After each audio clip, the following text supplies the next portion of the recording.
So now I want to present to you a kind of summary of what we've talked about in terms of slope.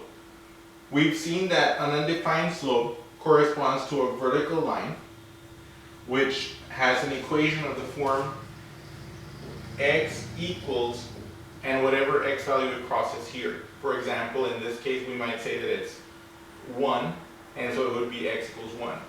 If it had crossed at the x-axis at 100, it would have been x equals 100, and so on. We saw here that a slope that is positive will look like this. It will look like it's tilting that way. And that'll be a positive slope. And if we think about it, look what it means. It means that as we go to the right, we go up.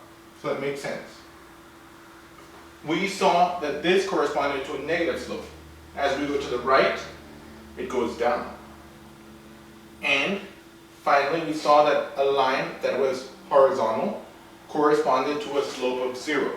Because no matter how much you go to the right, it does not go up or down. And so we're going to call, and we saw more importantly, that if this crossed, let's say at y equals 2, for example, that the equation of this horizontal line was y equals 2. And the reason for that is that every point on that line is going to have y coordinate 2. Every point on this vertical line will have x coordinate 1, and hence x equals 1. Now in this case, the positive slopes and the negative slopes, which we're going to see a lot of, these have an equation that we talked about earlier of the form y equals mx plus b.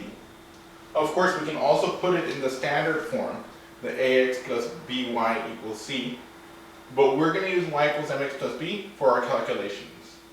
And there you go. These are the kind of slopes that you can see.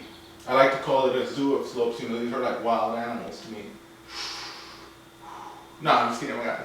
But yes, this is the kind of slopes we can expect to encounter.